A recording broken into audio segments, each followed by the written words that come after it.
पुनर्जन्म मिलते ही मैंने सबसे पहला बवाल काम अपनी बीवी की बुआ से शादी करके उसे घर लाने का किया, क्योंकि पिछले जन्म में मुझे पता चला था कि मेरी खुद की बेटी और मेरी बीवी के एक्स आशिक के बेटे को एक साथ किडनैप कर लिया गया था। तब किडनैपर ने लियू रुयान को फंसा दिया कि वो दोनों में से सिर्फ किसी एक की ही जान बचा पाएगी। उसने मुश्किल से कुछ सेकंड सोचा और बिना अपना दिमाग लगाए सीधा अपने उस पुराने आशिक के नल्ले बेटे की जान बचाने का फैसला कर लिया था। अगले ही सेकंड मेरी फूल सी बच्ची को उस ऊंची बिल्डिंग से नीचे फेंक दिया गया और मेरी आंखों के सामने मेरी दुनिया उजड़ गई। वो खतरनाक सीन देखकर मेरा पूरा फ्यूज उड़ गया था। तबाही मच गई और मैंने भी उसी बिल्डिंग से कूदकर अपनी जान दे दी। अब जब मुझे दूसरी जिंदगी मिली है तो मैं खुद को और फालतू दर्द नहीं दूंगा। मैं बस उस लियू रुयान से हमेशा के लिए अपना पीछा छुड़ाना चाहता हूं। इसलिए मैं अपने माँ बाप के सामने घुटनों पर बैठ गया और मेरा हर एक शब्द बहुत गहरी तड़प से भरा था। पिताजी और माँ लियू परिवार के साथ हमारी जो शादी की बात चल रही है, मैं उसमें अपनी मर्जी से लियू रुक्सुए से शादी करने का फैसला लूंगा। अपने बेटे की ऐसी मांग सुनकर मेरे माँ बाप दोनों के चेहरे पर बहुत भयानक शौक साफ दिख रहा था। चेन युआनझो, क्या वो लड़की कोई और नहीं बल्कि सिर्फ लियू रुयान ही थी जिसे तुम चाहते थे? और वैसे भी लियू रुक्सुए तो रिश्ते में लियू रुयान की सगी बुआ लगती है। मुझे नहीं पता कि अचानक से मेरे दिमाग में कौन सी पुरानी यादें आईं, पर मेरी आंखों में दर्द साफ था। मेरी आवाज में एक अजीब सा दुख था, क्योंकि अब मैं उस लड़की से प्यार करने का वो खतरनाक अंजाम समझ चुका था। इसलिए मैं दोबारा ऐसा सपना देखने की हिम्मत भी नहीं करूंगा। पिताजी और माँ, आज तक मैंने आपसे अपने लिए कभी कोई भी चीज नहीं मांगी है। इस बड़े खानदान की सारी इज्जत और रुतबे का मजा लेने वाले इकलौते वारिस के रूप में मैं जानता हूं कि ये बिजनेस वाली शादी मेरी जिम्मेदारी है, पर मेरी बस यही एक आखिरी मांग है, इसे मान लें। मैं अब दोनों के सामने भीख मांगता हूं, प्लीज मेरी ये बात मान लो। मेरा माथा जमीन पर रगड़ने की वजह से पूरी तरह सूजकर लाल हो गया था। मेरे माँ बाप ने मेरी हालत देखकर एक गहरी सांस ली और मुझे अपने हाथों से उठाया। अगर तुम इतने ही ज्यादा जिद्दी हो तो हम खुद उस लियू परिवार के पास जाके बात करेंगे, लेकिन इसमें बस एक ही तगड़ा लोचा है कि लियू रुक्सुए का रुतबा बहुत ज्यादा बड़ा है, तो ये पक्का नहीं है कि वो इस शादी के लिए मानेगी या नहीं। तुम्हें खुद को मेंटली तैयार रखना होगा। मेरे माँ बाप ने मुझे तसल्ली दी और इस शादी की बात आगे बढ़ाने के लिए कई महंगे गिफ्ट तैयार किए। फिर वो शानदार काली गाड़ी धीरे धीरे सड़क पर बहुत दूर आगे निकल गई थी। मैंने मुड़कर अपने उस लिविंग रूम के जाने पहचाने नजारे को देखा। मुझे सब कुछ किसी अजीब सपने जैसा लग रहा था।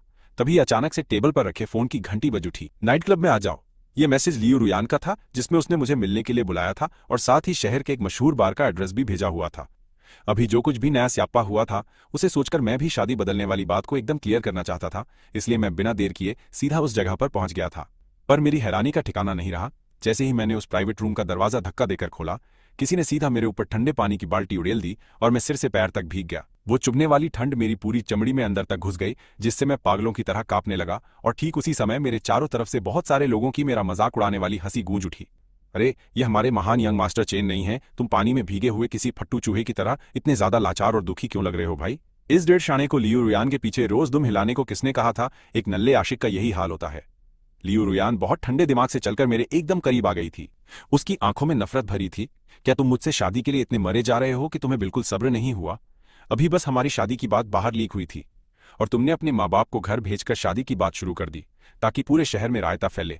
अब यहाँ पूरे हाई क्लास लोगों को हमारी इस शादी के बारे में पता है। क्या अब तुम्हारी आत्मा को शांति मिल गई? मुझे पता था कि उसे कोई गलतफहमी हुई है। मैंने अपने चेहरे से पानी पोंछा और माथे पर चिपके हुए अपने गीले बालों को पीछे हटाकर बिना भड़के बहुत ही शांति से उसकी तरफ देखा। चेन और लियू परिवार के बीच शादी का गठबंधन पक्का हो चुका है, इसलिए हम इस बारे में किस घर में बात करते हैं उससे फर्क नहीं पड़ता। लेकिन अब तुम्हें टेंशन लेने की जरूरत नहीं है, क्योंकि इस सबसे तुम्हारा कोई लेना देना नहीं है। लियू रुयान एक पल के लिए चौंक गई और फिर बहुत घटिया तरीके से हंसने लगी थी। मेरा इससे कोई लेना देना नहीं है? क्या तुम ये बकवास करने की कोशिश कर रहे हो कि तुमसे शादी करने वाली लड़की मैं नहीं हूं? ये एकदम बकवास है। लियू परिवार में मेरे अलावा और कौन तुमसे शादी कर पाएगी? मैं बस मुंह खोलने ही वाला था कि तभी वो आधा खुला हुआ दरवाजा बहुत झटके से खुला और कोई तेजी से अंदर आया। ये पेंग ने जैसे ही ये नजारा देखा, उसकी आंखों में तुरंत आंसू भर आए। उसने कहा, बहन लियू रुयान, मैंने सुना है कि तुम शादी कर रही हो। मैं यहाँ खास तौर पर तुम्हें तुम्हारी इस नई खुशी की बधाई देने आया। मेरी दुआ है कि तुम और महान यंग मास्टर चेन 100 साल तक खुश रहो और हमेशा साथ जियो। ये बोलकर वो अपनी लाल आंखों के साथ वहां से रोता हुआ भाग गया था और पीछे सिर्फ उसके सुबकने की आवाज बची थी। ये फेंग लियू रुयान की तो हवा टाइट हो गई। उसने रास्ते में खड़े हर इंसान को धक्का दिया ताकि वो भागकर उसके पीछे जा सके और उसे रोक ले। उसी बीच मुझे धक्का लगा और मैं सीधा कॉफी टेबल पर जा गिरा। मेरा माथा उससे बहुत जोर से टकराया, जिससे वहां एक बहुत गहरा कट लग गया था। मेरे सिर से एकदम ताजा खून बहने लगा, जो दिखने में बहुत भयानक लग रहा था। मुझे एक बहुत खतरनाक दर्द महसूस हुआ और मैं उन दोनों को अपनी आंखों के सामने से दूर जाते देखता रह गया। उसी पल मेरे पिछले जन्म की अनगिनत यादें मेरे दिमाग में किसी फिल्म की तरह घूमने लगी। पिछले जन्म में मैं और लियू रुयान दोनों बचपन के बहुत ही प्यारे और जिगरी दोस्त हुआ करते थे। हम बचपन से ही एक साथ बड़े हुए थे और हमारे बीच प्यार भी काफी गहरा था। फिर जब हम बड़े हुए और हमारे दोनों परिवारों ने हमारी शादी की बात छेड़ी, तो मुझे लियू रुयान का वो बरसों का प्यार और मेरी केयर करना याद आया। इसलिए मैंने बिना कोई दिमाग लगाए तुरंत ही उसे अपना पार्टनर चुन लिया। लेकिन जैसे ही ये खबर बाहर फैली, मेरे लिए उसका बर्ताव पूरी तरह से बदलने लगा। पहले उसे गुस्सा आया, फिर वो मुझे इग्नोर करने लगी और अंत में तो वो मुझसे एक भयंकर वाली नफरत करने लग गई थी। मुझे बिल्कुल भी पल्ले नहीं पड़ रहा था कि ऐसा क्यों है, पर फिर भी मैंने उससे शादी की ये सोचकर कि शायद शादी के बाद सब सुधर जाएगा। लेकिन जब हमारा एक बच्चा भी हो गया था, तब एक दिन मुझे शहर में उसकी हजारों तस्वीरें छिपी हुई मिली। और बवाल तो ये था कि वो सारी तस्वीरें सिर्फ येफिंग की ही थीं। उस वक्त मेरा माथा ठनका। मुझे शौक लगा कि वो नौकर के बेटे से प्यार करती थी और अपनी औकात के फर्क की वजह से ही वो दोनों एक साथ नहीं हो पाए थे। लियू रुयान की शादी के 2 साल बाद यीफिंग ने भी किसी और से शादी कर ली, पर उसकी जिंदगी बहुत शांति से कट रही थी और वो हर रोज शराब पीकर अपना गम भुलाता रहता था, जबकि वो उसके लिए दिन रात तड़पती थी। और जब यीफिंग की बीवी की एक्सीडेंट में मौत हुई तो वो दिन उसका सबसे खुशी वाला दिन बन गया। मैंने ये सब अपनी आंखों से एकदम साफ देखा था। यह सब देखकर मेरा दिल भयंकर दर्द से टूट गया, लेकिन मेरा कट गया था और मैं सब कुछ इग्नोर करके सिर्फ और सिर्फ अपनी बेटी को अच्छे से पालने में अपनी जान लगाना चाहता था। लेकिन फिर वो मनहूस किडनैपिंग वाला दिन आ गया। किडनैपर ने मेरी मासूम बेटी और यीफिंग के बेटे दोनों को पकड़ लिया और उसने लियू रुयान को वार्निंग दी कि वो दोनों में से एक चुने। सिर्फ एक बच्चा ही बच सकता था। वो बस कुछ सेकंड के लिए हिचकिचाई और फिर उसने सीधा उस लड़के को बचाया जिसका उससे खून का कोई भी रिश्ता बिल्कुल भी नहीं था। उसके तुरंत बाद मेरी बच्ची को उस ऊंचाई से धक्का दे दिया गया और वो मर गई। ये तबाही देखकर मेरी तो पूरी खोपड़ी सटक गई थी। मैं भी अपनी बेटी के पीछे कूद गया और अब जब मेरा दूसरा जन्म हुआ है तो मैं दोबारा खुद को टॉर्चर नहीं करूंगा। मुझे बस इस लियू रुयान से हमेशा पीछा छुड़ाना ही है। इस वक्त प्राइवेट रूम के अंदर वो घटिया गैंग अभी भी हंसकर मेरा मजाक उड़ा रही थी। सच है कि जबरदस्ती का प्यार कभी मीठा नहीं होता। लियू रुयान कभी भी अपनी मर्जी से किसी ऐसे नल्ले के साथ शादी नहीं करना चाहती थी, इसलिए अगर उन दोनों की शादी हो भी जाती है तो भी कुछ नहीं बदलेगा। जब लियू रुयान शादी के बाद उसके घर आने से सीधा मना कर देगी, तब उसके जैसे फट्टू आशिक शायद बस घर पर बैठकर रोएंगे और अपनी फूटी किस्मत का रोना ही रोएंगे। उस तगड़ी बेइज्जती के बीच मेरा फोन अचानक से कांपा। मैंने फोन उठाकर देखा तो स्क्रीन पर मेरे माँ बाप का मैसेज आया था। चेन युआनझो लियू रुक्स्यू शादी के लिए मान गई है और अब 15 दिन में अपना ब्याह पक्का है। मेरे घर वाले एकदम चिल रहने वाले लोग हैं, फिर भी आज उनकी खुशी 7वें आसमान पर है। उन्हें यकीन नहीं हो रहा कि लियू ने हाँ कर दी है। यह सब सुनकर मुझे अचानक से बहुत तगड़ा वाला सुकून मिला, जैसे मेरे सिर से एक बहुत भारी बोझ उतर गया हो। मैं किसी तरह लड़खड़ा कर अपने पैरों पर खड़ा हुआ और उस तमाशा देखने वाली भीड़ को घूर कर देखा। मेरी आंखों में एक अलग ही आग थी। शादी के बाद मैं अपनी जिंदगी में खुश रहूं या बर्बाद हो जाऊं, इससे तुम्हारा कोई लेना देना नहीं है। और लियू रुयान से तो बिल्कुल भी नहीं जाकर उस बंदी को मेरी ये कड़क बात एकदम साफ बता देना कि मैं ठीक 15 दिन के बाद शादी कर रहा हूं, पर मेरी दुल्हन वो बिल्कुल नहीं होगी। बार से बाहर निकलने के बाद मैं अपनी चोट ठीक करवाने सीधा अस्पताल गया। घर लौटकर मैंने उस धोखेबाज बंदी से जुड़ी हर एक पुरानी याद और फालतू की चीज को निकालकर लकड़ी के बड़े बक्सों में कसकर बंद कर दिया। तभी मेरे मॉम डैड वहां आ गए और वो सन्न रह गए। उन्होंने पूछा, चेन युआनझो, क्या तुमने सच में लियू रुयान को भूलने का पक्का फैसला कर लिया है क्या? अब तुम्हें उससे जरा भी प्यार नहीं है? मेरा बिना हिचकिचाए सिर हिलाना देखकर मेरे मॉम डैड की जान में जान आई और उनका भारी बोझ हल्का हो गया। वो मुस्कुराकर बोले, ये तो बहुत कड़क बात है। लियू रुक्स्यू अभी विदेश में बिजी है, इसलिए आज लियू परिवार ने उसके वीडियो कॉल पर बात की और इस शादी को पक्की तरह से फाइनल कर दिया। लियू रुयान के मुकाबले लियू रुक्स्यू बहुत ही ज्यादा शांत, समझदार और एकदम संस्कारी किस्म की लड़की है। वो तुम्हारे लिए एकदम परफेक्ट है। बस बात इतनी सी है कि उसका रुतबा इतना तगड़ा है कि हमारा परिवार उसके सामने थोड़ा फीका पड़ जाता है, और इसी वजह से हमने कभी इस बारे में सोचने की हिम्मत नहीं की थी। हमें लगा था कि वो मना कर देगी, पर वो इतनी जल्दी मान जाएगी ये नहीं सोचा था। मेरी आंखें भर ये आईं जिस पल से मैंने अपना मन पक्का किया था। मुझे पूरा यकीन था कि लियू रुक्स्यू इस रिश्ते के लिए मान जाएगी, क्योंकि मेरी पिछली जिंदगी में भी उम्र के उस फासले के चलते बड़े खानदानों के सारे बच्चे हमेशा उससे खौफ खाते थे और मैं भी उन बच्चों में से कोई अलग नहीं था। यही सबसे बड़ी वजह थी कि मेरी उससे कभी कोई खास बातचीत या पहचान नहीं हो पाई थी। परिवार की कुछ पार्टियों को छोड़ दें तो हम शायद ही कभी एक दूसरे से मिले थे। मुझे बस इतना पता था कि वो काम में डूबी रहकर अपना एक तगड़ा बिजनेस अंपायर खड़ी कर रही थी और उसने इतने सालों तक किसी से शादी नहीं की थी। 35 साल की उम्र में उसने अपनी जान दे दी। उसकी मौत के बाद जब उसका पुराना सामान हटाया जा रहा था तो उसके कमरे से प्यार भरे खतों का एक बहुत बड़ा बंडल मिला। उन सभी खतों में आजिंग नाम के इंसान का जिक्र था। लियू परिवार में किसी को भी ये बिल्कुल नहीं पता था कि वो आजिंग कौन है। ये राज सिर्फ मैं जानता था। जिस दिन मेरा जन्म हुआ था उस रात आसमान तारों से भरा हुआ था। आजिंग एक ऐसा नाम है जिसका सीधा मतलब ईमानदारी होता है। ये वो निकनेम था जो मेरे परिवार के बड़ों ने खास तौर पे सिर्फ मुझे ही दिया था। मुझे कभी भनक भी नहीं लगी कि वो इतने ऊंचे रुतबे वाली औरत जिससे कोई बात भी नहीं कर सकता था, वो जिंदगी भर छुपकर सिर्फ मुझसे ही प्यार करती रही। अब ऊपर वाले ने मुझे सब कुछ दोबारा ठीक करने का एक चांस दिया है। मैं को एक नई शुरुआत का मौका देना चाहता हूं। जब मैं अपने इन गहरे ख्यालों में डूबा हुआ था तभी मेरे मॉम डैड ने मेरे सामने एक गिफ्ट बॉक्स रखा और बहुत खुश होकर बोले, चेन युआनझो, कल तुम्हारा जन्मदिन है, पर लियू रुक्स्यू अपने काम की वजह से अभी सही टाइम पर वापस नहीं आ सकती है, इसलिए उसने अपने असिस्टेंट को तुम्हारे लिए अपनी स्टडी से ये खास गिफ्ट लेकर भेजा है। क्या तुम इसे खोलकर देखना चाहोगे कि तुम्हें ये कैसा लगा? मैंने जैसे ही वो बॉक्स खोला उसके अंदर से एक कड़क चमकदार अंगूठी निकली। ये पिछले 50 सालों में 100वीं से नीलाम हुई अब तक की सबसे महंगी अंगूठी है और इसका नाम सेंट अगाजर है। मुझे एक बार पहले भी इसे देखने का मौका मिला था और मैं हमेशा से इसकी चमक का दीवाना था। मैंने कभी सपने में भी नहीं सोचा था कि लियो रुक्सी मुझे इतना बेशकीमती और जबरदस्त तोहफा देगी। ये देखकर अचानक मेरे दिल में एक सुकून भरी गर्माहट सी महसूस होने लगी। मेरी पिछली जिंदगी में जब से हमारी शादी की खबर हर जगह फैली थी, तब से लेकर लियू रुयान ने मुझे अपनी तरफ से एक भी तोहफा नहीं दिया था। जिससे मैं प्यार करता हूं उससे कोई गिफ्ट मिलने की फीलिंग कैसी होती है, ये तो मैं भूल ही चुका था। अगले दिन मेरी बर्थडे पार्टी के वक्त शाम ठीक 7 बजे शहर के सबसे महंगे होटल में पार्टी शुरू हुई। मुझे बधाई देने के लिए बहुत सारे मेहमान आए थे। अब हमारी शादी का ये रिश्ता पूरी तरह से सेट हो चुका था। मेरे दिल से वो पुराना और भारी बोझ हमेशा के लिए उतर गया था, इसलिए मेरे चेहरे पर एक लंबी चौड़ी खुशी वाली स्माइल चिपकी हुई थी। जब तक पार्टी आधी बीत नहीं गई तब तक सब चिल था। तभी अचानक भीड़ में एक भसड़ सी मच गई। सबकी नजरें दरवाजे की तरफ थीं। मैं भी उधर देखने लगा। वो लियू रुयान थी। उसकी इतनी हिम्मत कि वो यीफिंग को मेरी बर्थडे पार्टी में ले आई। लेकिन ये तो सबसे बड़ी बेइज्जती वाली बात थी नहीं, इससे भी ज्यादा शर्मनाक तो लियू रुयान के दोस्तों का झुंड था, जो एक बड़ा बोर्ड उठाए पूरे स्वैग में मेरी तरफ बढ़ रहा था। उस बोर्ड पर चेन युआनझू के लिए मोटे अक्षरों में साफ लिखा था, खुद पंगा लेकर अब विक्टिम कार्ड खेलना। वहां खड़े सारे मेहमान ये तमाशा देखने के लिए झट से इकट्ठे हो गए और एक दूसरे के कानों में खुसर फुसर करने लगे। पूरे हॉल में उनकी भिनभिनाहट गूंजने लगी। मेरा चेहरा अचानक से एकदम सफेद पड़ गया। मैंने अपनी मुट्ठी कसकर भींच ली और उस हवाबाजी करने वाले झुंड को घूरते हुए एकदम ठंडी लेकिन कड़क आवाज में उनसे पूछा कि इस फालतू ड्रामे का मतलब क्या है। वो लोग मुझे देखकर मजे लेते हुए हंसे और जानबूझकर जोर से चिल्लाए ताकि सब सुन लें। ये सवाल तो हमें तुमसे पूछना चाहिए, क्या कल तूने ये नहीं बोला था कि सिस्टर लियू दुल्हन नहीं है? फिर सिस्टर लियू जब घर पहुंची तो वहां शादी की इतनी भारी तैयारी क्यों चल रही थी? यार ये तेरा आगे पीछे करने वाला गेम हमें पल्ले नहीं पड़ रहा। यंग मास्टर, चेन से बेहतर ये गेम कौन खेलेगा? मैंने कल ही कहा था कि ये सिर्फ हवा टाइट कर रहा है। ये बोर्ड तुम पर एकदम सही जचता है। वो सालों से रुयान के पीछे पागलों की तरह भाग रहा है। सबको पता है कि वो इतना दीवाना है कि अपनी सेल्फ रिस्पेक्ट तक भूल चुका है। अब अचानक से कह रहा है कि शादी नहीं करनी। सस्ती चाल है, क्योंकि लियू परिवार में तुम्हारी उम्र की सिर्फ लियू रुयान ही है। अगर तुम उससे शादी नहीं करोगे तो फिर और किससे करोगे भाई? ये सुनते ही पूरे हॉल में अचानक बेइज्जती वाली हंसी गूंजने लगी। लियू रुयान ने भी मुझे एकदम तीखी और ठंडी नजरों से घूरा और बोली, चेन युआनझो, अपनी ये फालतू नौटंकी बंद करो और मेरा ध्यान खींचने के सपने देखना छोड़ दो। शादी होने ये सब बस एक सस्ती चाल है, क्योंकि लियू परिवार में तुम्हारी उम्र की सिर्फ लियू रुयान ही तो है। और अगर तुम उससे शादी नहीं करोगे तो फिर आखिर और किससे करोगे? तुम्हारी इस बेवकूफी का कोई सेंस नहीं है। शादी करोगे भाई? उसकी ये बात सुनते ही पूरे हॉल में अचानक बेइज्जती वाली हंसी गूंजने लगी। तब लियू रुयान ने भी मुझे एकदम तीखी और ठंडी नजरों से घूरा और पूरी अकड़ में बोली, चेन युआनझो, अपनी ये फालतू नौटंकी बंद करो और मेरा ध्यान खींचने के सपने देखना छोड़ दो।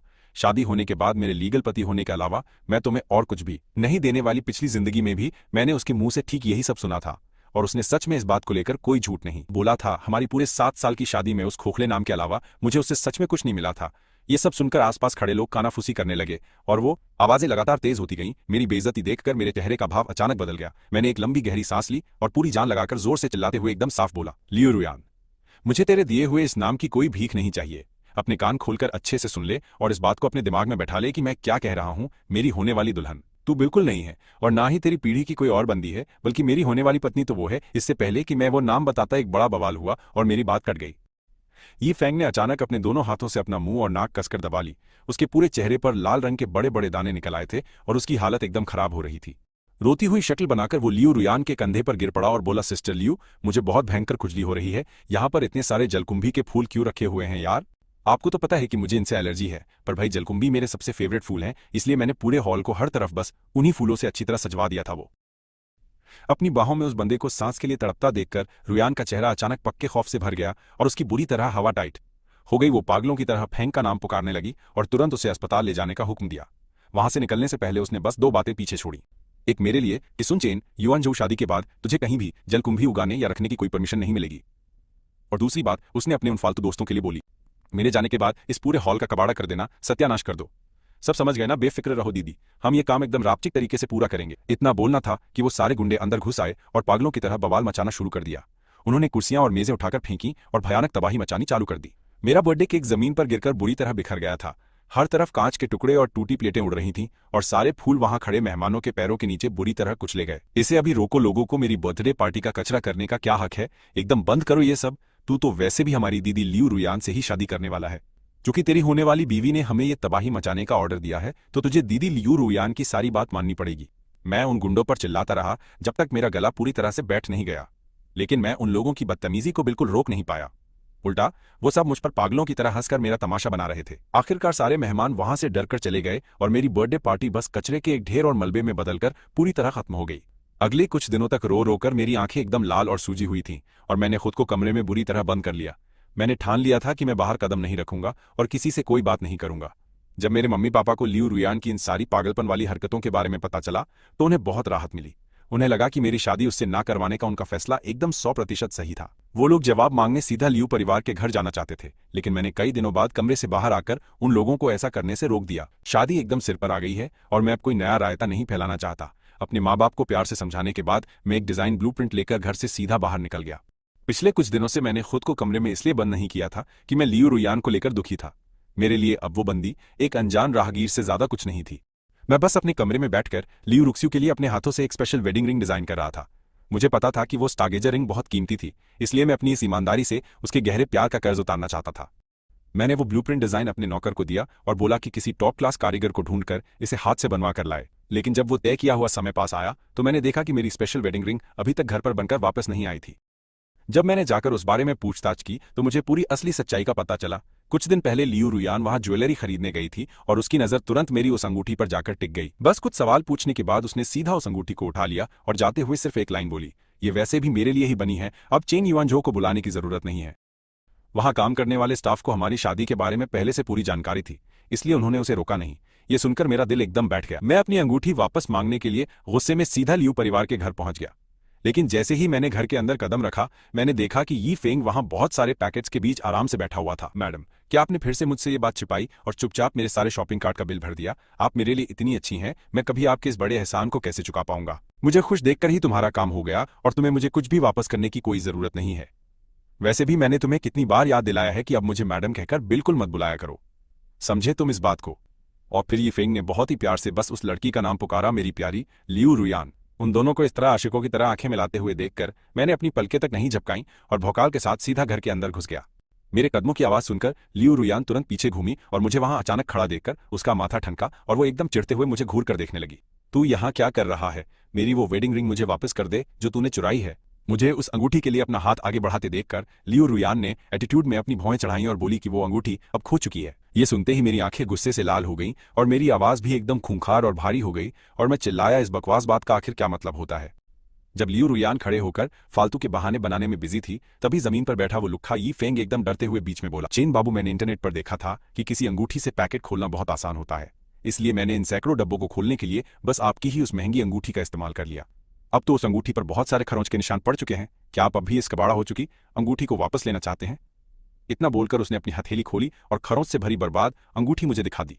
तो लियू रुयान ने मेरी वो कीमती वेडिंग रिंग इस फट्टू यी फेंग को फालतू पैकेट खोलने के लिए दे दी। ये बात सुनकर मेरा तो फ्यूज उड़ा। वो गुस्सा बहुत तेजी से मेरे पूरे शरीर में आग की तरह फैल गया और मैं खुद पर कंट्रोल नहीं रख पाया। गुस्से से लाल आंखों के साथ मैंने अपने सामने खड़े उन दोनों बेशर्म और घटिया लोगों को घूरा। लियू रुयान, तुम्हें बिना मेरी परमिशन के मेरी चीजों को इस तरह उठाने का क्या हक है? और ओए नल्ले यी फेंग, तुझे मेरी अंगूठी को इस तरह कचरे की तरह रौंदने की हिम्मत कैसे हुई? क्या तू इज्जत नाम का मतलब भी अपनी छोटी जिंदगी में जानता है? मुझे बस एक छोटी सी अंगूठी के लिए इस तरह अपना आपा खोते देखकर लियू रुयान का सारा अच्छा मूड अचानक से खराब हो गया और वो एकदम चिढ़ते हुए इरिटेट होकर मुझसे बोली, अरे बेवकूफ इंसान, ये अंगूठी तो वैसे भी आज नहीं तो कल मेरी ही होने वाली थी, तो तू बिना बात के इतना क्यों चिल्ला रहा? और मुझे याद आया, मैंने फैसला किया है कि हम सिर्फ कोर्ट मैरिज करेंगे, कोई बड़ा फंक्शन नहीं होगा, इसलिए तेरी डिजाइन की वो अंगूठी वैसे भी फालतू ही है। तो अब इसके पीछे अपनी और मेहनत बर्बाद मत कर। इतनी भयंकर बेइज्जती सहने के बाद मैं इतना आग बबूला हो गया कि मैंने अपनी मुट्ठी कस ली और एकदम कड़क और भारी आवाज में उसे दोबारा जवाब दिया कि लियू रुयान, सुन ले, ये अंगूठी मैंने तेरे लिए कभी बनाई ही नहीं थी। तो वो बोली, अगर मेरे लिए नहीं तो तू किसे देने वाला था इसे? चेन युआनझो, अपनी ये घटिया बकवास बंद कर, तू जरूरत से ज्यादा ओवर एक्टिंग करके अपना फालतू का ड्रामा दिखा रहा है मुझे। लियू रुयान ने एकदम जहर उगलते हुए मुझ पर यह तंज कसा और फिर बिना किसी परवाह के उस अंगूठी को फेंक दिया। फिर उसने यी फेंग का हाथ पकड़ा और बाहर खींचते हुए बोली, इस लूजर के मुंह मत लग, यहां बस अपना टाइम खराब होगा। यी फेंग, क्या तू नहीं कह रहा था कि तुझे गाड़ी चलाना सीखना है? इधर आ, मैं तुझे सिखाती हूं। उन दोनों को आंखों के सामने से यूं जाते हुए देखकर मेरे अंदर भयंकर गुस्सा और नफरत भर गई। मैं उनके पीछे भागना चाहता था, लेकिन मैं चीजों को ऐसे ही यहां छोड़कर नहीं जा सकता था। मुझे उस अंगूठी को पागलों की तरह ढूंढने के लिए जमीन पर घुटनों के बल बैठना पड़ा और पूरे आधे घंटे की मेहनत के बाद जाकर मुझे वो अंगूठी वहां पास की फूलों की क्यारी में पड़ी हुई मिली। उस अंगूठी को संभाल कर अपनी जेब में रखने के बाद मैं बिना एक भी सेकंड बर्बाद किए वहां से निकल गया, क्योंकि अब नई अंगूठी बनवाने का बिल्कुल भी समय नहीं था। अब मेरे पास इकलौता रास्ता बचा था कि किसी सुनार को ढूंढकर इसे ठीक कराऊं ताकि ये अपनी पुरानी कड़क असली हालत में आ सके। लेकिन मुझे क्या पता था कि जैसे ही मैं विला के बाहर कदम रखूंगा मेरे कानों में कान फाड़ देने वाली भयानक आवाज गूंजेगी। मैंने ऊपर देखा तो एक गाड़ी तेजी से मेरी तरफ आ रही थी। फिर एक बहुत जोरदार टक्कर हुई और मेरा पूरा शरीर हवा में उछलकर 10 मीटर दूर जा गिरा और मैं लाल खून से लथपथ होकर जमीन पर बेसुध पड़ा था। गाड़ी चलाने वाला कमीना यी फेंग जानबूझकर डरे होने की नौटंकी करने लगा और रोते हुए गाड़ी से बाहर निकलकर बोला, सब कुछ पूरी तरह खत्म हो गया। मैंने तो बस अभी अभी गाड़ी चलाना सीखना शुरू ही किया था। मैंने ब्रेक की जगह गलती से रेस दबा दी। मुझसे बहुत ही भयंकर बड़ी गलती हो गई।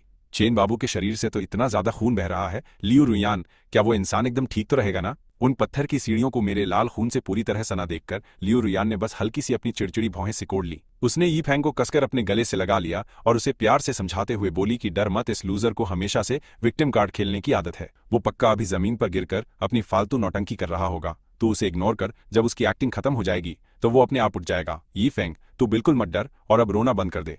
अपनी उस भयंकर बेहोशी की हालत में भी मैंने उसके वो शब्द एकदम साफ सुने थे। मेरा पूरा शरीर बर्फ की तरह एकदम ठंडा पड़ गया था और मेरी इन आंखों से बस लगातार आंसू बहे जा रहे थे। लियू रुयान, मुझे हमेशा से यही लगता था कि भले ही तेरे दिल में मेरे लिए कोई फीलिंग्स ना हो, लेकिन बचपन का प्यार होने के नाते कम से कम तुझे मुझ पर थोड़ा बहुत तो तरस जरूर आएगा ही।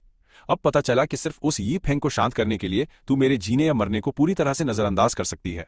मैं पिछले जन्म में तेरे जैसी बेदर्द इंसान से प्यार करके अंधा कैसे हो गया था। मैंने तड़पते हुए मदद के लिए चिल्लाने की पूरी कोशिश की, लेकिन जैसे ही मेरे हाथों ने फोन छुआ, मेरे शरीर की बची आखिरी ताकत भी पूरी तरह खत्म हो गई। उसके बाद कभी न खत्म होने वाले गहरे अंधेरे ने मेरे होश को पूरी तरह निगल लिया और जब मैंने दोबारा अपनी आंखें खोली तो अगले दिन जैसे ही मेरी आंख खुली तो डॉक्टर मेरी मेडिकल रिपोर्ट लेकर कमरे में आए और एकदम भड़कते हुए सीधे बोले, इतने भयंकर कार एक्सीडेंट के बाद भी इन्हें तुरंत इमरजेंसी रूम क्यों नहीं लाया गया? क्या तुम लोगों को तब तक इंतजार करना था जब तक इसके शरीर से इतना सारा खून न बह जाए? क्या तुम किसी इंसान की जिंदगी के साथ इतना घटिया खिलवाड़ नहीं कर रहे हो? बेहोश होने से ठीक पहले की वो सारी यादें मेरे दिमाग में तेजी से घूमने लगी। मेरे होठ कांप रहे थे पर मैं सिर्फ एक दर्द भरी मुस्कान दे पाया। मुझे समझ नहीं आ रहा था कि मैं क्या जवाब दूं। क्या उसे बताऊं कि मेरा पहला प्यार किसी और नल्ले को संभालने में बहुत ज्यादा बिजी था? उसे मेरी जिंदगी या मौत से कोई फर्क नहीं पड़ता था। डॉक्टर ने मुझसे और फालतू सवाल नहीं पूछे और सीधा कहा, तुम्हारी बीवी इस वक्त कहाँ है? उसे बुलाओ ताकि वो तुम्हारे भर्ती होने का सारा काम संभाल सके। अभी तुम्हारा नशा नहीं उतरा है। मैंने बिना सोचे समझे तुरंत जवाब दे दिया कि वो बाहर विदेश में है, लेकिन इससे पहले कि मैं अपनी पूरी बात खत्म कर पाता, अस्पताल के कमरे का दरवाजा बहुत झटके से खुला और लियू रुयान अंदर आ गई। उसकी नजरें सीधा मेरे ही ऊपर टिकी हुई थीं। कौन विदेश में है? क्या मैं यहाँ तुम्हारे सामने नहीं खड़ी हूँ? जिसने तुम्हारी सर्जरी के उस फॉर्म पर अपने साइन किए हैं वो पक्का इसकी बीवी ही होगी, है ना डॉक्टर साहब? क्या मैंने तुम्हें साफ साफ नहीं बोला था कि जब तक मरीज बेहोश है तुम्हें उसके पास ही रुकना चाहिए था? फिर तुम अचानक से बिना किसी को बताए वहां से गायब क्यों हुई? खैर, किस्मत से कोई बड़ा लोचा नहीं हुआ। अब जाओ और जाके बाकी का सारा काम खत्म करो। डॉक्टर ने भर्ती वाला फॉर्म फाड़ते हुए उससे कहा और वो पर्ची उसके हाथ में थमा दी। इससे पहले कि वो कमरे से बाहर निकलते मैंने उनसे साफ कह दिया कि ये मेरी बीवी बिल्कुल नहीं है। मैंने देखा कि डॉक्टर जा चुके हैं, तब भी मैंने बात समझाने की कोशिश की। पता नहीं क्यों लियू रुयान बिना किसी बात के बहुत ज्यादा चिढ़ी हुई लग रही थी। ठीक है, मैं तुम्हें कार से अस्पताल तक ले आई हूं, तुम और कितनी देर तक ये फालतू भाव खाने वाला ड्रामा करते रहोगे? अपनी औकात में रहना सीख लो। क्या बात समझ में आई? उसने अपने हाथ में पकड़ा हुआ बैग टेबल पर रख दिया। मेरे सिर पर बंधी हुई पट्टियां देखकर उसकी आवाज थोड़ी सी नरम पड़ गई। ये अभी भी काफी गर्म है, इसे जल्दी खा लो। उस बैग पर वो जाना पहचाना लोगो देखकर मैं एकदम से हैरान रह गया। पुराने दिनों में जब भी मैं बीमार होता था और कुछ खा नहीं पाता था तो लियू रुयान मीलों का लंबा सफर तय करके लंबी लाइनों में लगकर सिर्फ मेरे लिए इस दुकान से वो खास रेड बीन केक खरीद कर लाती ही थी, ताकि वो मेरा मूड ठीक कर सकें। लेकिन चाहे वो पिछला जन्म हो या फिर ये नई जिंदगी, जब से हमारे दोनों परिवारों के बीच हमारी इस शादी की बात छेड़ी गई है, तब से उसने कभी दोबारा मुझसे इतने प्यार से बात नहीं की। बैग से निकलती हुई उस गर्म भाप को देखते हुए मैं अपनी जगह से बिल्कुल 1 इंच भी नहीं हिला था। मैंने बहुत धीरे से अपनी आंखें बंद कर ली। अगले ही सेकंड मुझे लियू रुयान की हिचकिचाती हुई आवाज सुनाई दी। कल जो कुछ भी तुम्हारे साथ हुआ था, ये फेंग ने वो सब जानबूझकर नहीं किया था। अब उसके लिए कोई नया बवाल मत खड़ा करना। अच्छा, तो अभी भी बात ये फेंग की ही है। मैंने दोबारा आंखें खोली और पागलों की तरह तब तक हंसा जब तक मेरी आंखों से आंसू नहीं आ गए। लियू रुयान, उसका इरादा साफ तौर पर मुझे भारी नुकसान पहुंचाने का था। मैं पुलिस में इसकी कंप्लेंट पक्का दर्ज करवाऊंगा ताकि उस नल्ले इंसान को वो असली सजा मिल सके जिसका वो पूरी तरह से असली हकदार है। ये कड़वी बात सुनकर लियू रुयान का उतरा हुआ चेहरा तुरंत ही सख्त हो गया और वो भयंकर गुस्से में आकर अपना पूरा कंट्रोल एकदम खो बैठी थी। मैं तुम्हारे लिए खाना लेकर आई हूं और मैंने उसकी तरफ से तुमसे माफी भी मांग ली है। चेन युआनझो, तुम अब अपनी औकात से ज्यादा उड़ने की कोशिश बिल्कुल मत करो। इतनी जल्दी उसका वो असली और एकदम घटिया रंग बाहर आते देखकर मेरे चेहरे पर एक बार फिर से वो ही दर्द भरी ठंडी सी मुस्कान लौट कर आ गई। अपनी लाल खून जैसी आंखों से मैंने एकदम खामोशी के साथ उसे घूरा। उसे अच्छे से पता था कि मैं कितना ज्यादा जिद्दी हो सकता हूं, इसलिए एक लंबी शांति के बाद लियू रुयान ने अपना सिर पकड़कर दबाया और एक बहुत ही भारी सांस छोड़ते हुए कहा, अगर बात यही है तो चलो अब हम दोनों ही इस मामले में अपना एक एक कदम पीछे हटा लेते हैं। तुम बिना बात के इतना बड़ा बवाल सिर्फ इसलिए काट रहे हो ना क्योंकि तुम चाहते हो कि मैं तुमसे शादी कर लूं। मेरी बात सही है? ठीक है, मैं तुम्हें तुम्हारी वो शादी जरूर दूंगी, एकदम वही शादी जिसकी तैयारियां हमारे दोनों परिवार साथ मिलकर इतने दिनों से बहुत जोरों शोरों से कर रहे हैं। वो शानदार शादी जिसका सपना तुम इतने लंबे वक्त से रोज देखते आ रहे हो, मैं उसे पूरा करूंगी। क्या अब तुम्हारी आत्मा को पूरी तरह से शांति मिल गई है? उसके चेहरे पर वो भारी मजबूरी वाला भाव देखकर मैंने अपनी नजरें नीचे झुका ली और मैं एक बार फिर से अपने पुराने जन्म की उन्हीं कड़वी यादों में पूरी तरह खोने लगा था। मेरे पिछले जन्म में जब शादी का दिन आया था तो लियू रुयान वहां आई ही नहीं। वो मुझसे और इस शादी से भयंकर वाली नफरत करती थी। पर इस बार वो इस शादी को मान रही है, लेकिन ये सब वो सिर्फ और सिर्फ उस यीफेंग को बचाने के लिए ही कर रही है। शायद पिछली जिंदगी में उसने परिवार के दबाव में आके मुझसे शादी की थी, क्योंकि यीफेंग ही तो उसकी जिंदगी की इकलौती कमजोरी था। और उसके साथ साथ वो लड़का सिर्फ एक मामूली नौकर का बेटा था, इसलिए उसे आसानी से कंट्रोल किया जा सकता था ताकि वो लड़की हमेशा लाइन पर रहे और कभी भी कोई बगावत ना कर सके। लेकिन इस जिंदगी में मैं दोबारा वो गलती बिल्कुल नहीं करूंगा, इसलिए मैंने सीधा उसके मुंह पर कह दिया, मुझे तुम्हारी दुल्हन बनकर आने की कोई जरूरत नहीं है। ये शादी तुम्हारे साथ होनी ही नहीं थी। तुम वहां आओ या ना आओ, उस बात से मुझे कोई फर्क नहीं पड़ता। मेरी ये 2 कौड़ी की बेइज्जती सुनकर लियू रुयान पूरी तरह भड़क गई थी। इससे पहले कि वो गुस्से में फट पड़ती, उसका फोन बजा और स्क्रीन पर यीफेंग का नाम देखकर उसने बाकी सब कुछ इग्नोर मारा और बिना एक शब्द बोले वहां से पतली गली पकड़ ली थी। कमरे का वो दरवाजा बहुत धीरे से बंद होते हुए देखकर मैंने तुरंत अपना फोन उठाया और सीधा पुलिस को 113 नंबर डायल करके कॉल मिला दी, ताकि मैं उस नल्ले को उसकी असली औकात दिखा सकूं। जब मैंने फोन पर पुलिस को वो पूरा मामला एकदम साफ तरीके से समझा दिया तो मुझे एक भयंकर शॉक देने वाली खबर मिली। मुझे माफ कर दीजिए मिस्टर चेन, हम मजबूर हैं। आपके इस एक्सीडेंट को गलती से हुआ एक हादसा मान लिया गया है और आपकी मंगेतर ने मौके पर ही शिकायत वापस लेने के कागज पर साइन कर दिए, इसलिए हम केस नहीं बना सकते। ये बकवास सुनकर मेरा माथा ठनका और मुझे अपने सीने में एक ऐसा भयंकर गुस्सा महसूस हुआ जिसे ना तो मैं अंदर निगल पा रहा था और ना बाहर निकाल सकता था। उस खतरनाक गुस्से में मैंने अपना फोन दीवार पर दे मारा और मेरे पूरे शरीर से लेकर मेरी रूह तक एक बहुत ही ज्यादा भयानक दर्द फैल गया था। आखिरकार मेरे सब्र का बांध टूट गया और मैं अस्पताल के उस खाली कमरे में बिल्कुल अकेला बैठकर फूट फूट कर रोने लगा, क्योंकि मेरी किस्मत ही झंड थी। उसके बाद वाले दिनों में लियू रुयान लगभग हर दिन कुछ फल और एक टॉनिक सूप लेकर अस्पताल में मुझसे मिलने के लिए आने लगी ही थी। यहां तक कि उसने सलाह लेने के लिए कई बड़े डॉक्टरों को भी बुलाया था। तब तक मेरी हालत और मेरे इमोशंस पूरी तरह नॉर्मल हो चुके थे। मैंने उसे हवा की तरह इग्नोर मारना शुरू कर दिया था। मेरा ऐसा खतरनाक बर्ताव देखकर वो अंदर से घबरा गई। उसे बिल्कुल समझ नहीं आ रहा था कि मेरा मूड कैसा है, लेकिन चूंकि मैं एक मरीज था इसलिए उसे अपना मुंह बंद ही रखना पड़ा। फिर जब तक अस्पताल से मेरी छुट्टी नहीं हो गई, मैंने उसकी कार में बैठने से बिल्कुल साफ मना कर दिया था। आखिरकार उसके सब्र का भी बैंड बज गया और उसने चिल्लाते हुए मुझसे पूछा, मैं पहले ही बहुत ज्यादा कंट्रोल कर चुकी हूं तुम, और कितना ज्यादा ये फालतू वाला ड्रामा करने वाले हो। अगर तुम यही सब करते रहे तो क्या तुम्हें डर नहीं लगता कि मैं ये सब छोड़कर तुमसे शादी से सीधा मना कर दूंगी? मुझे पता था मैं चाहे उसे कितना भी समझा लूं वो मेरी बात पर कभी यकीन नहीं करेगी, इसलिए मैंने बस अपना सिर नीचे झुका लिया और ना सुनने की एक्टिंग की। लियू रुयान की नजर में मेरी उस हरकत का मतलब था कि मैं हार मान रहा हूं। इस वजह से उसका मूड थोड़ा ठीक हो गया और उसकी बात करने की टोन भी नरम पड़ गई थी। अब और कोई फालतू तमाशा मत करना, मेरी बुआ आज वापस लौट रही हैं। मैं तुम्हें फैमिली डिनर पर ले चलूंगी। वो हमारे इस पूरे लियू परिवार की सबसे बड़ी मुखिया ही हैं। आज रात वो पूरे खानदान के सामने हमारी शादी का ऐलान करेंगी। मैंने वादा किया है, इसलिए तुम्हें वहां होना ही चाहिए और हम तुम्हारे लिए एक बहुत ही ज्यादा शानदार शादी की तगड़ी तैयारी करेंगे, पक्का। क्या अब तुम खुश हो? ये सुनकर मैंने उसकी तरफ देखा और मेरी उस ठंडी आवाज में आखिरकार पहली बार खुशी और जोश की एक अजीब सी चमक दिखाई दे रही थी। अच्छा, तो तुम्हारी बुआ वापस आ गई हैं? मुझे दोबारा पहले की तरह नॉर्मल बर्ताव करते हुए देखकर लियू रुयान के होंठ जीत की एक बहुत ही हल्की सी मुस्कान के साथ मुड़ गए थे। हाँ बिल्कुल सही। क्या तुम मुझसे शादी करने के लिए इतने मरे जा रहे हो? चिंता मत करो, मैं शादी में पक्का आऊंगा जरूर। अपना ये फालतू का भाव खाने वाला गेम अब एकदम बंद कर दे। 1-2 बार तक तो ये नौटंकी ठीक लगती है, पर बार बार यही घिसी पिटी हरकत देखकर अब मुझे भयंकर बोरियत होने लगी है भाई। गाड़ी का दरवाजा खोलते हुए लियू रुयान ने मुझे घमंड में ये बात बोली। मुझे अच्छे से पता था कि मैं चाहे जो भी बोलूं वो बंदी मेरी एक नहीं सुनेगी, इसलिए मैंने आगे बहस करना छोड़ दिया। चुपचाप बगल वाली सीट पर बैठने के बाद मैंने उससे एकदम साफ कह दिया कि मुझे तैयार होने और एक नया कड़क सूट पहनने के लिए घर जाना है। इस पार्टी को लेकर मेरा इतना तगड़ा सीरियस जोश देखकर उस बंदी को पक्का लगा होगा कि मैं उसके प्यार में लट्टू हूं और उसकी आंटी के सामने किलर वाइफ देना चाहता। लियू रुयान ने अपनी भौहें चढ़ाई और कमाल की बात यह थी कि वो मेरी बात मान गई। सब कुछ एकदम रापचिक तरीके से रेडी होने के बाद हम दोनों पुराने लियू विला लौट आए। विला के अंदर बर्थडे पार्टी पहले ही शुरू हो चुकी थी। मुझे वहां देखकर बहुत से लोगों को कोई हैरानी नहीं हुई और सब खुद आगे बढ़कर मुझसे इज्जत से मिले। मैंने भी उन सबको तमीज से जवाब दिया और बैठने के लिए एक शांत कोना पकड़ लिया, जहां बैठकर मैं लियू रुक्स्यू की धांसू एंट्री का इंतजार करने लगा।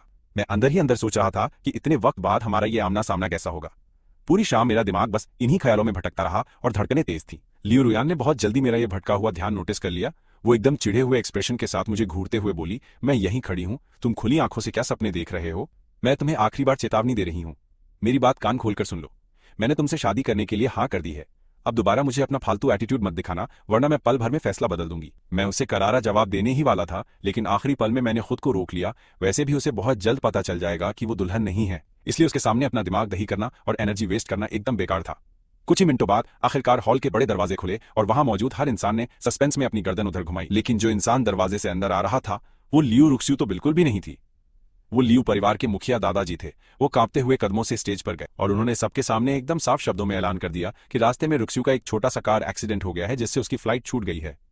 वो फिलहाल अभी भी विदेश में फंसी हुई है, इसलिए वो आज रात की इस पार्टी में शामिल नहीं हो सकती है। ये सुनते ही मेरी हवा टाइट हो गई और मैं भारी आवाज में सीधा खड़ा हुआ। लियू दादाजी, अब उसकी हालत कैसी है? क्या कोई बहुत सीरियस बात है?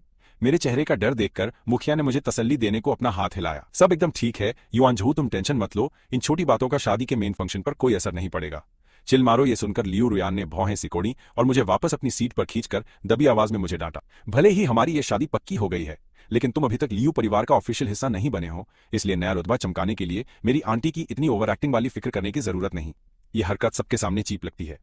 मेरा बर्दाश्त अब बाहर हो रहा था और मैं उसे सच बताने ही वाला था कि तभी दादाजी ने अपना गला साफ किया और हॉल में सन्नाटा छा गया। किसी की सांस नहीं सुनाई दी। मैंने आज आप सभी को यहाँ खास तौर पर चेन और लियू परिवार के बीच होने वाली शादी का ग्रैंड ऐलान करने बुलाया है।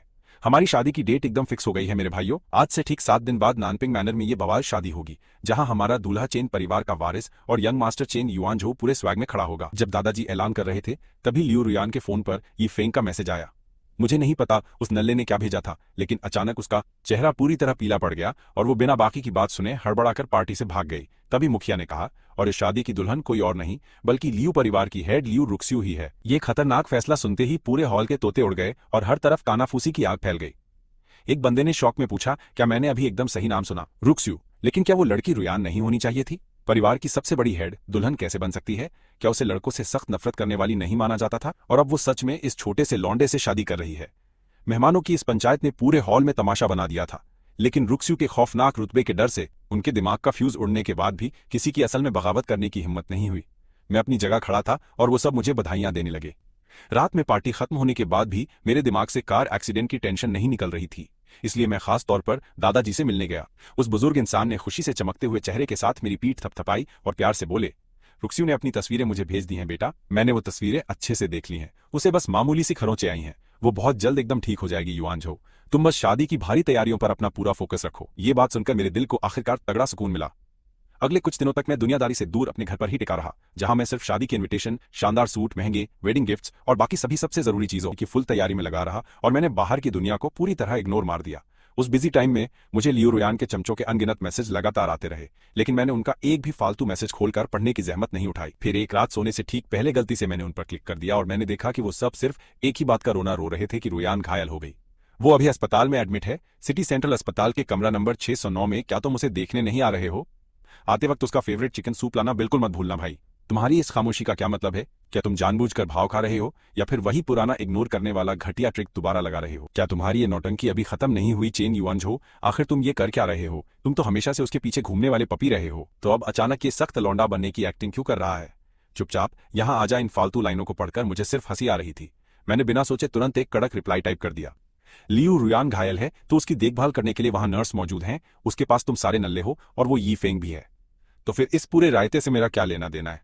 भाई जैसे ही मेरा ये रिप्लाई सेंड हुआ, मैंने टाइम पास के लिए अपना सोशल मीडिया खोल लिया। फीड स्क्रॉल करते ही मुझे हर तरफ सिर्फ लियू रुयान की वो ड्रामेबाज अस्पताल वाली सेल्फीज नजर आ रही थी। जहां तक मुझे याद है वो बंदी अपनी जिंदगी में सोशल मीडिया पर कभी कुछ भी पोस्ट नहीं करती थी यार। ये अजीब नजारा देखकर ओएनई को भी हैरानी हुई, पर सच कहूं तो मुझे रत्ती भर फर्क नहीं पड़ा। मैंने बस एक नजर देखी और ऐप बंद किया। लियू परिवार के जिस बंदे से मेरी नई दोस्ती हुई थी, मैंने उसे मैसेज किया ताकि रुक्स्यू की पसंद जान सकूं, और मुझे पता चला कि उसे मछली खाना बहुत ही ज्यादा पसंद है यार।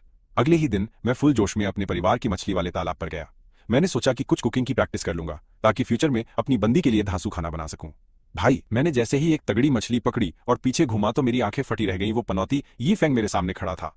भगवान जाने ये नल्ला यहाँ अंदर कैसे घुस आया है यार। वो अपने दोनों हाथ रगड़ते हुए एकदम फट्टू और बेचारा दिखने की झूठी नौटंकी कर रहा था और बोला, मिस्टर चेन क्या आप इसलिए भड़के हुए हैं क्योंकि लड़ाई में मुझे बचाते हुए रुयान का हाथ कट गया था यार? क्या आपका खोपड़ी सटकने का यही कारण है? ये सब पूरी तरह मेरी गलती है। अगर आपको अपना गुस्सा निकालना है तो मुझ पर निकालिए। मैं जानता हूं कि आप उसके मंगेतर हैं और मैं एक नौकर का बेटा हूं। मेरी इतनी कोई खास औकात नहीं है कि वो मेरे लिए इतनी बड़ी मुसीबत मोल लें। उसकी ये घटिया ग्रीन टी एक्टिंग सुनकर मैंने अपनी भौहें सिकोड़ी और इग्नोर करके वहां से जाने लगा था यार। तभी ये फेंग ने अचानक से मेरा हाथ कसकर पकड़ लिया और मुझे चिढ़ाते हुए एक बहुत ही कमीनी मुस्कान दी, जिसने मुझे पूरी तरह हैरान कर दिया, इससे पहले कि मैं समझ पाता कि उसका माथा क्यों ठनका। उसने अपने चेहरे पर जोरदार थप्पड़ मारने शुरू कर दिए और एकदम पागलों की तरह रोने का भयंकर नाटक करने लगा। वो जोर जोर से चिल्लाया, मिस्टर चेन, मुझे और मारिए, मुझे खूब गालियां दीजिए, मैं आपकी हर एक सजा सहने को तैयार हूं। बस प्लीज आप हमारी लेडी से नाराज मत रहिए। बस आप एक बार अस्पताल जाकर उनसे मिल लीजिए। आप मेरे साथ जो चाहे कर सकते हैं, मैं अपना बचाव नहीं करूंगा। उसकी इस खतरनाक और दिमाग का दही करने वाली नौटंकी को देखकर मेरी आंखें फड़कने लगी। मुझे पक्का यकीन हो गया था कि अब बहुत तगड़ा लोचा होने वाला है। मैंने वहां से खिसकने के लिए अपना हाथ छुड़ाना चाहा, तभी मैंने देखा कि लियू रुइन गुस्से से एकदम आग बबूला होकर अपनी पूरी पलटन के साथ वहां बवाल काटने आ धमकी और हम दोनों को बुलाया। चेन युआनझू, तू बिना बात के यीफेंग को क्यों कूट रहा है? जब मैं तुझसे शादी करने के लिए मान चुकी हूं तो इतनी घटिया और फालतू की हरकतें करना बंद कर। मैंने अपनी ठंडी नजरों से उसे घूर कर देखा और कहा, मैंने इस लुक्खे को छुआ तक नहीं है। वहां सामने कैमरा लगा है, जाकर खुद अपनी आंखों से देख ले। और इतना बोलकर मैं वहां से चला, लेकिन गुस्से में अंधी लियू रुइन बस मुझे घूरती रही और उसने मेरी कोई भी बात सुनने से साफ मना कर दिया। उसकी आवाज एकदम बर्फ जैसी ठंडी हो गई। मुझे लगता था कि तू बस एक अमीर बाप की बिगड़ी औलाद है जिसमें थोड़ा एटीट्यूड है, लेकिन आज मुझे समझ आ गया कि तू एकदम घटिया और दो कौड़ी का इंसान है। फिर उसने अपने फालतू चमचों को मुझे कसकर पकड़ने का सीधा ऑर्डर दे दिया और यी फेंग का हाथ पकड़कर बोली, यी फेंग, मैं तेरे साथ कोई भी नाइंसाफी बिल्कुल नहीं होने दूंगी। जा इसे पलटकर जोर से मार। शुरू में तो यी फेंग फट्टू की तरह डरकर रोने का नाटक करने लगा, लेकिन जब बाकी सबने उसे चढ़ाया तो उसने अपनी नौटंकी बंद की और पूरी ताकत से एक बहुत ही जोरदार तमाचा जड़ दिया कमीने। उस एक भयानक थप्पड़ से मेरा गाल एकदम सूज गया और मेरे माथे पर लगी वो पुरानी गहरी चोट भी अचानक से दोबारा फट गई, जिससे भयंकर खून बहने लगा और हालत खराब हुई। नसों में एकदम आग जैसी बहुत तेज जलन होने लगी और मेरे कान सुन पड़ गए। तभी उस फट्टू यी फेंग ने मौका देखकर मेरी उस बेहोशी की हालत में मुझे गहरे तालाब के अंदर धक्का दे दिया। फिर वो अच्छा इंसान बनने का दिखावा करने लगा कि वो मुझे बचाएगा, लेकिन लियू रुइन ने ठंडी नजरों से घूरा और सबको साथ लेकर वहां से तुरंत पतली गली से निकल गई। इसे यहीं सड़ने दे, पानी ज्यादा गहरा नहीं है, ये डूबेगा नहीं। मैं बहुत देर तक उस ठंडे पानी में अकेला तड़पता रहा, जब तक कि मेरी पूरी ताकत एकदम से खत्म नहीं हो गई भाई। और आखिरकार किसी भले इंसान ने मुझे ढूंढकर बाहर निकाला। घर लौटने के बाद उसी रात मुझे बहुत भयंकर तेज बुखार चढ़ गया, जो अगले दिन तक उतरने का नाम ही नहीं ले रहा था मेरे भाई। मैंने नींद में अपने पुराने बीते हुए कल की बहुत सी चीजें देखी और लगातार आंसू मेरे चेहरे से बहने लगे, जबकि मैं बेहोशी में बड़बड़ा रहा था कि मेरी जिंदगी पूरी झंड है। दीदी रुइन, क्या आप मेरे लिए वो लाल बीन वाले स्पेशल केक खरीदने नहीं गई थी? आप अभी तक वापस क्यों नहीं आई? ये सिर्फ मेरी ही गलती है, मुझे माफ करो। दीदी रुइन, मैं आपसे एकदम पक्का वादा करता हूं कि मैं आज के बाद दोबारा कभी भी दूसरे छपरी लड़कों के वो सारे प्यार भरे लव लेटर बिल्कुल नहीं छिपाऊंगा जो उन्होंने खास आपके लिए भेजे थे। लियू रुइन ने दरवाजा खोला और ये सब सुनकर वो एकदम सुन्न पड़ गई। उसे वो पुराना समय याद आया जब मैं हमेशा उसके पीछे पागलों की तरह घूमता रहता था और कैसे वो हमेशा मुझे प्यार करने को तैयार रहती थी, जिससे उसका दिल पिघला कि उसने बिना बात के इतना रायता फैलाया। अगर तूने मुझसे शादी करने की फालतू जिद नहीं की होती तो मैं पूरी जिंदगी तुझे अपना सगा भाई मानकर रखती। मैंने अपनी उस भयंकर बेहोशी की हालत में भी उसकी ये कड़वी बातें एकदम साफ सुनी और मैं जाग गया। आंखें खोलते ही मैंने लियू रुइन को देखा, जो वापस अपने उसी पुराने ठंडे एटीट्यूड में आ चुकी थी। वो बोली, दादाजी को पता चला तू बीमार है, इसलिए उन्होंने मुझे भेजा। अपने दिमाग में कोई गलतफहमी मत पालना, मैं यहाँ एकदम जबरदस्ती आई हूँ, वरना मैं तेरे इस घटिया कमरे में अपना एक कदम भी बिल्कुल नहीं रखती। और फिर ठीक अगले ही सेकंड में वो लूजर यी फेंग डरे हुए फट्टू की तरह कमरे के अंदर आया और अजीब सा मुंह बनाकर मुझसे अपनी फालतू माफी मांगने लगा। चेन बाबू, कल जो कुछ भी हुआ उसमें पूरी तरह से मेरी ही गलती थी, कृपया करके मुझे माफ कर दो। पहले बिना बात का वो जोरदार थप्पड़ और फिर तालाब में दिया गया धक्का। सच में मुझे अभी बस थोड़ी सी ही ताकत वापस मिलनी शुरू हुई थी और अब कोई फालतू बहस करने की हिम्मत बिल्कुल नहीं बची थी। मैं लड़खड़ाते हुए खड़ा हुआ और उन्हें लात मारकर भगाने ही वाला था कि मैंने देखा यी फेंग मेरी गर्दन को घूर रहा था। मैंने अपने आप अपना गला छुआ जहां वो खास नेकलेस लटक रहा था जो लियू रुइन ने मेरे बालिग होने की खुशी में प्यार से मुझे गिफ्ट के तौर पर दिया था। लियू रुइन की नजर भी उस पर पड़ गई। वो अच्छे से जानती थी कि वो नेकलेस मेरे लिए कितना मायने रखता है, इसलिए उसकी आंखें थोड़ी सी झुक गईं। यी फेंग, तू टेंशन मत ले, वो तेरे लिए बाद में एक स्पेशल नेकलेस का ऑर्डर दे देगा, इससे पहले कि वो अपनी बकवास को पूरी कर पाती। मैं भयंकर गुस्से में आगे बढ़ा, उस नेकलेस को खींचकर निकाला और उन पर फेंक दिया और जबरदस्ती खड़ा हो गया। मैंने वो पुराना पैक किया हुआ बॉक्स निकाला और उसे सीधा लियू रुइन के सामने रख दिया। मेरा ऐसा कड़क और बेरहम रूप देखकर लियू रुइन की हवा एकदम टाइट हो गई। वो बहुत घबराकर बोली, इस सब फालतू ड्रामे का क्या मतलब है? मैंने वो बॉक्स उसके हाथों में थमाया और धीरे से बोला कि मेरी बहुत जल्दी ही शादी होने वाली है और ये बिल्कुल अच्छा नहीं होगा। अगर मेरी होने वाली बीवी ने तुम्हारे दिए ये सारे गिफ्ट्स देख लिए तो लियू रुइन बड़ी गलतफहमी होगी। मैं तुम्हारा सारा सामान तुम्हें यहीं वापस कर रहा हूं। अब से हमारा एक दूसरे से कोई भी वास्ता नहीं है। अच्छा, तो तुम अपनी उसी पुरानी घटिया हरकत पर फिर वापस आ गए। उसने बॉक्स गिरा दिया, जिससे सारा सामान जमीन पर बिखर गया और वो मुझे एकदम खुखार नजरों से घूरने लगी। तूने खुद पहले यी फेंग को मारा और अब भी तू ऐसे फालतू नाटक कर रहा है। क्या तेरी होने वाली बीवी मैं नहीं हूं जो तू बोल रहा है कि हमारा कोई रिश्ता नहीं है? देखते हैं कि शादी वाले दिन तेरी ये नौटंकी चलती है या नहीं। अपनी पूरी भड़ास निकालने के बाद वो एकदम गुस्से में पैर पटकते हुए यी फेंग का हाथ कसकर पकड़कर उसे घसीटते हुए वहां से निकल गई और फर्श पर बिखरे उस पूरे कचरे को छोड़ दिया। मैं बस मुस्कुराया और एकदम शांति से अपने नौकर को अंदर बुलाकर उस सारे कचरे को बाहर फेंकने का ऑर्डर दे दिया, मेरी शादी की रस्म से। ठीक एक दिन पहले मुझे एक मैसेज मिला। उस टेक्स्ट मैसेज में बस एक ही बहुत छोटी सी लाइन लिखी हुई थी कि मैं वापस आ गई हूं, कल मिलते हैं। उसमें मैसेज भेजने वाले का ना कोई नाम था ना ही निकनेम, लेकिन मुझे बिना किसी भी शक के ये 100% यकीन था कि वो मेरी लियू रुक्स्यू ही थी। मेरा इतने लंबे समय से धड़कता हुआ दिल अचानक से एकदम शांत हो गया और मैं बहुत चैन से सोया। अगले दिन सुबह ठीक 10 बजे लियू परिवार की शानदार बारात चैन परिवार के घर के बाहर आ पहुंची और उनके पीछे बहुत सारे कैमरे वाले भी साथ आए हुए थे। भाई, इन बड़े अमीरों की इस शाही शादी को पूरी पब्लिक के देखने के लिए एकदम लाइव स्ट्रीम किया जाने वाला था। लियू रुक्स्यू अपनी गाड़ी से बाहर निकली और वो सीधा ऊपर गई। जब उसने मुझे एकदम सफेद सूट में देखा तो उसकी आंखों में हैरानी की एक चमक साफ दिखाई दी। पता नहीं क्यों, पर उसे ऐसा महसूस हुआ कि जैसे उसने ये सीन पहले भी कहीं देखा हुआ है। एक पल के लिए सुन पड़ने के बाद, जब तक कि उसके बगल वाले किसी इंसान ने उसे याद नहीं दिलाया, तब आखिरकार उसने अपना हाथ मेरी तरफ आगे बढ़ाया, लेकिन मैंने उसके हाथ को पकड़ा ही नहीं। मैंने उसे बहुत ही ज्यादा शांत भाव से देखा और मेरी आवाज भी एकदम कड़क और बेपरवाह सी थी। लियू रुक्स्यू, तुम यहाँ बिल्कुल गलत जगह पर आ गई हो। तुम्हें जाकर उन मेहमानों वाली लाइन में बैठना चाहिए। मेरी ये सीधी बात सुनकर लियू रुइन का दिमाग बुरी तरह से ठनक गया। उसका चेहरा तुरंत गुस्से से काला पड़ गया और वो बोली, तेरा नाटक फिर से शुरू हो गया।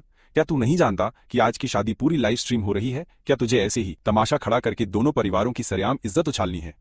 क्या मैंने उस डायन से बहस करने में अपना टाइम बिल्कुल बर्बाद नहीं किया और मैं शांति से खुद ही नीचे चला गया?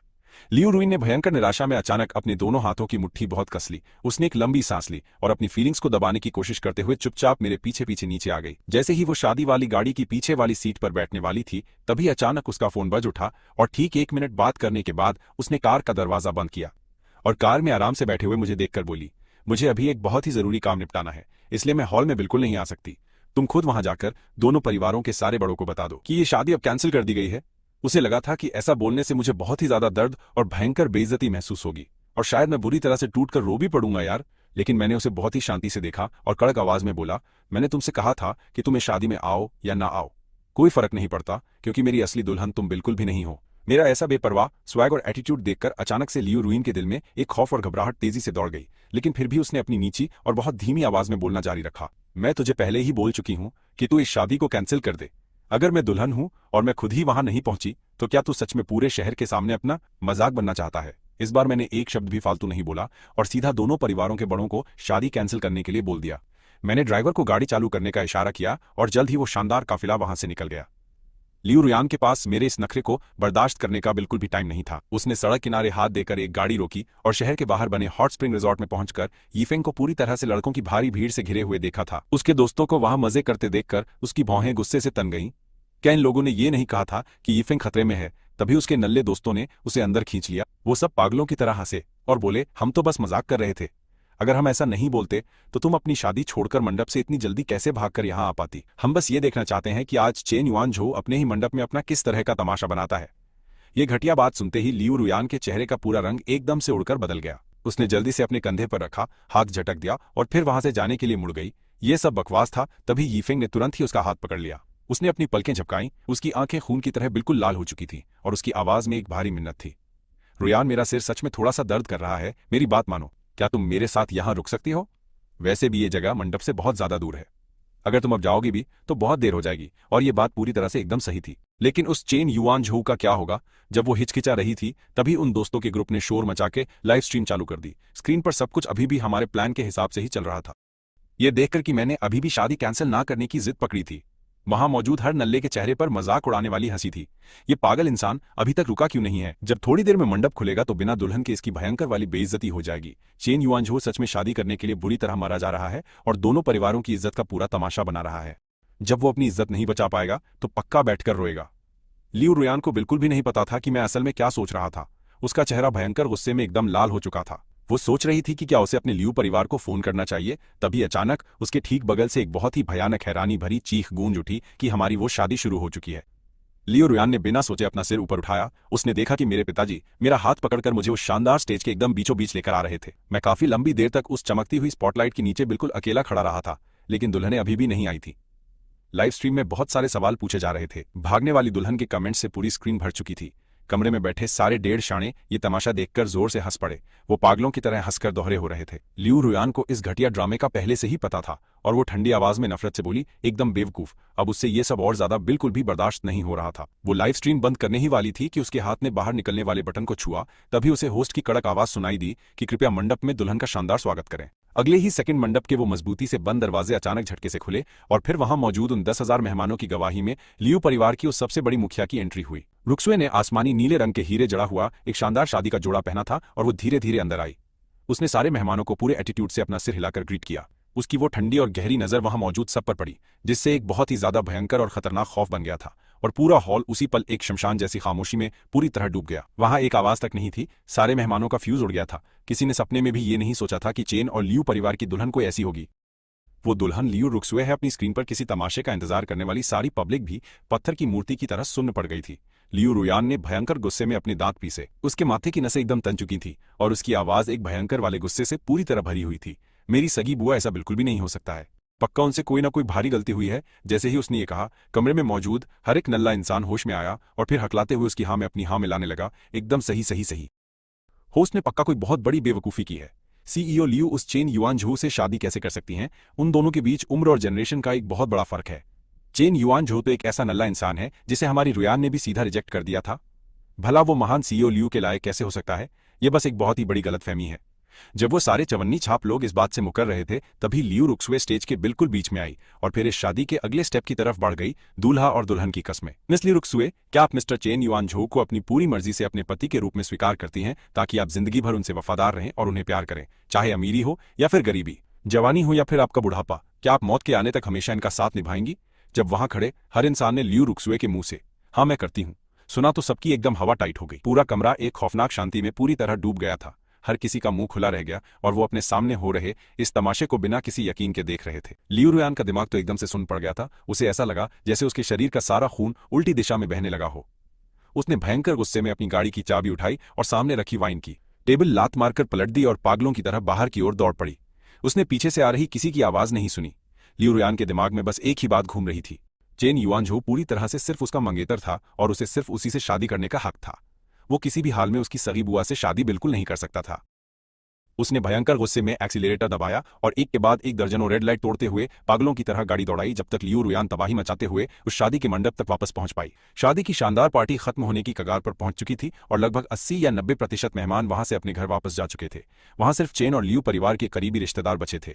उसने तुरंत चेन युआनझू को वहां भीड़ के बिल्कुल बीचों बीच खड़े हुए देखा और ये सब देखकर उस लड़की की पूरी तरह से खटिया खड़ी हो गई। चेन युआनझू को इस तरह मजे से हंसते और बात करते देखकर वो आगे बढ़ी और उसने कसकर उसका हाथ पकड़ लिया।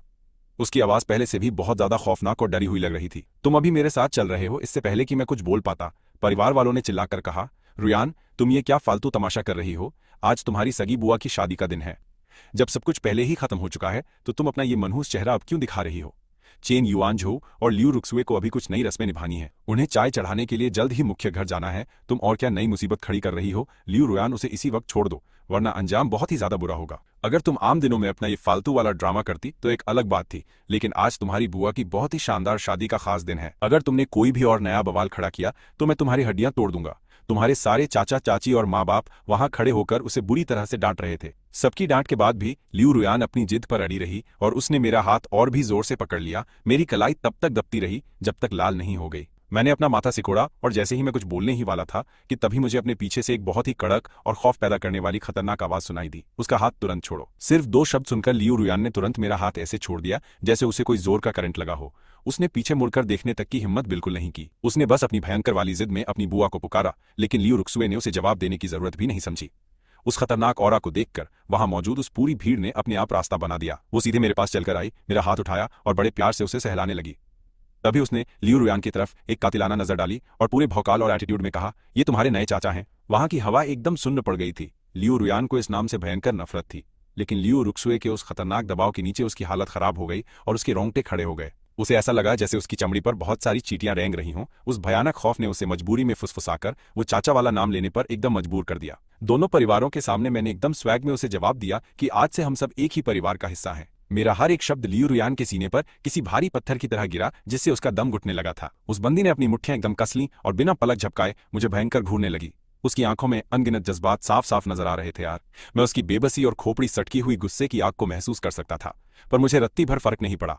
मैंने रुक्स्यू का हाथ पकड़ा और हंसकर पूछा, आगे क्या सीन है? लियू रुक्स्यू ने अपनी घड़ी देखी और जब उसने ऊपर देखा तो उसकी उन शांत आंखों में एक अलग सी कतई जहर वाली प्यारी चमक नजर आ रही थी यार। उसने मुझे कहा क्योंकि लेओवर के वक्त मेरी फ्लाइट काफी लेट हो गई थी, इसलिए सुबह की वो चाय वाली रस्म हटा दी गई है। वैसे नियम कहते हैं कि हमें इसे मेन घर में पूरा करना चाहिए, लेकिन हम दोनों आज पूरे दिन से बहुत भयंकर थके हुए हैं, इसलिए इन पकाने वाले बोरिंग रिवाजों को कल के लिए छोड़ देते हैं। क्या हम पहले घर चलकर थोड़ा सा रेस्ट कर लें? ये कड़क बात सुनकर लियू परिवार के सारे बुजुर्ग मजे लेते हुए एकदम जोर जोर से हंसने लगे।